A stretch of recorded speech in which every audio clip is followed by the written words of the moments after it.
Allahu Allah, Allahu Allah, Allahu Allah, Allahu Allah. Чыныгы дос үчөө экен. Биздин жашоодо жашап жаткан учурубузда чыныгы досубуз үчөө болот экен. Биринчиси, биз жашап жаткан учурубузда топтогон байлыгыбыз, бийлигибиз экен. Ал эми экинчи досубуз биз өлгөн учурубузда мүрзөгө чейин бара турган досубуз экен. Ал эми үчүнчү досубуз бар, биз менен кошо мүрзөгө кире турган досубуз, анын биринчиси. Үч досубуздун ал эми Астанадан дагы сыртка чыкпай турган досубуздун биринчиси бул жыйнаган байлыгыбыз, бийлигибиз, евро, доллар, алтын, күмүш, динар, дирхам кайдан таптың? Кытайга барып таптык, Европага барып таптык, Германияга барып таптык, кайдан таптык? Айтор, ушул жыйнаган, чогулткан байлыгыбыз, бийлигибиз эң биринчи бизди таштап кете турган Астанадан, Дарбазадан дагы сыртка чыкпай турган досубуз ушул экен. Биринчи досубуз. Ал эми экинчи досубуз бар, мүрзөгө чейин кошо барат экен. Мүрзөгө чейин барып, бирок мүрзөгө кошо кире албайт. Кирсе дагы пайда бере албайт экен. Ал эми үчүнчү досубуз бар, биз менен кошо мүрзөгө кирет. Ал эми Астанадан дагы сыртка чыкпаган досубуз, байлык, бийлик, алтын, күмүш, динар, дирхам, евро, доллар. Эгер бүгүн бизге бир мүмкүнчүлүк берилип, каалаганыңды айт, ниетиңди айт, максатыңды айт десе, эмне дейбиз? Мында ойлоп карасак, бүгүн кээ бирөөлөр нөлөө пароходдон 2 контейнер дейт, жакшыраак бир жерден жер дейт, особняк дейт. Bir koğuz maşinanı, 570-470 maşinanı, же бийликтен жакшыраак bir креслону. Ошол нерсени сурашы мүмкүн. Коğuz чырайлуу аялды, кызды. Ошол нерсени сурашы мүмкүн. Бирок акыретке барып анын жообун берүү бар. Бул жашоодо эң өкүнүчтүү нерсебиз, чогулткан бардык нерсебиз арамдан, адалдан чогултуп атабыз. Бирок барып ошол эртең жообун бермей бар.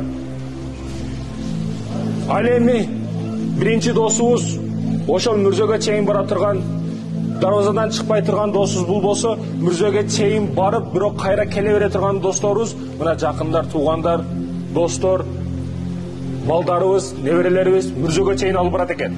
Бирок мүрзөгө кошо кире албайт, кирсе да жардам бере албайт. Чындыгында урматтуу мекендешим, байкап көрсөңүз, бүгүн бир атанын Куран аземинде отурса, эртең сиздикинде, сеникинде, меникинде дагы отурушат ушинтип. Siz bugün atanı estemegen siyaqtu, kursağın dımpıydıp, toyup, jırgap, jegen siyaqtu, sizde de Kur'an okutu azemiz oşutup, jeşet, turuşat, ketişet, boldu. Oşonduktan tuğra tarbiya berişimiz kerek boldarızga. Eki ayatты biriktirip, Kur'an okup, çoğubun bağıştay albasa, al bala o negizi. Ailemi ikinci dosuz mürzöge çeyin barat, bürok kayra kaytıp gele veret. Üçüncü dosuz var, mürzöge koşa kiret. Üçüncü dosuzga mani berişimiz kerek. Mına eje karındaşlarımız oturat, Төрөлдүн кичине секелек кыз элең, эркелеген кыз элең, атаңды эркек кыз элең, кичине дагы чоң ойдуң. Карасаң эле аппак көйнөк кийип, күйөөгө турмуш ачып кетесиң. Анан кичине дагы убакыт өткөндөн кийин карасаң, чоң эне болуп калдың. Ошентип эле өтүп кеткениңди билбей каласың. Эркектер адаларым маселесиге өтө маани беришибиз керек. Биз себеби көп акчаны үйгө алып келе турган бизбиз. Адаларым таш бере турган бизбиз. Аялдар үйдө отурат. Сахабалардын аялдары, пайгамбардын тарбиясын алган сахабалардын аялдары, жубайлары күйөөсүн жумушка күзөтүп жатып, бизге адалдан рызкы таап келгин. Адалынан рызкы таап келгин.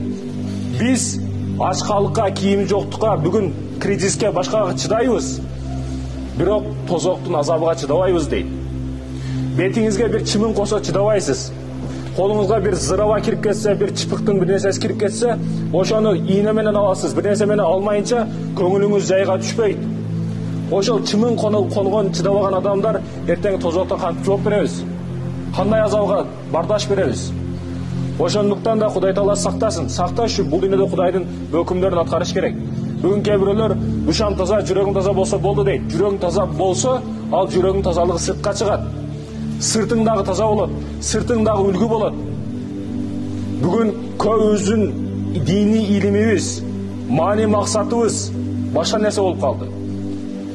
Курандын расымыдан, исламдын атынан башканы билбей калдык.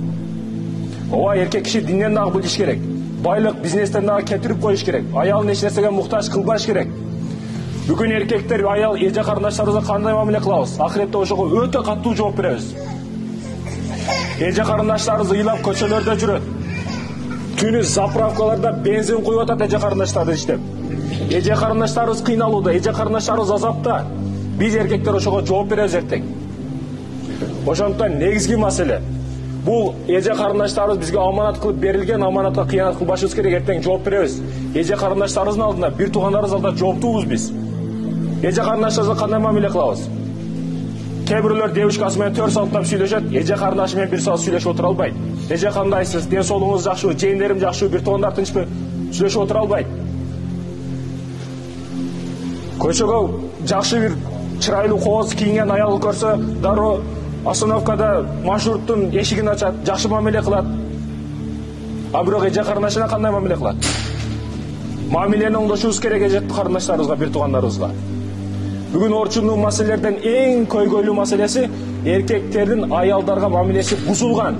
100% бузулган. Ислам шарияттын негизинде мамиле кылбайт эркектер. Ар дайым корс, орой эркектер. Ошондуктан маани берели. Кээ бирөөлөр теңири жүрө берет. Убактын кызганбайт. Эгерде тойдо болсо 12 сааттап, 10 сааттап жүрөт. Бүгүн чындыгында намаз десе 5 мүнөт сабыр кылбайбыз. Киносу 90 мүнөт, футболу 90 мүнөт. Жыргап жүрүштөрү убакыт эсептебейт. Бирок мындай Куран аяттары чыккан учурда хадис айтылган, динден, шарияттан сабак берилсе, 5 мүнөткө сабыр кыла албайт ал адам. Ошондуктан ал иши артка кетет ар дайым. Бир бизнесте дагы бир ийгиликке жете албайт. Жашоодо дагы, акыретте дагы ийгиликке жете албайт ал адам. Динге каршы чыккан адам эч качан бир жакшылыкка жетпейт.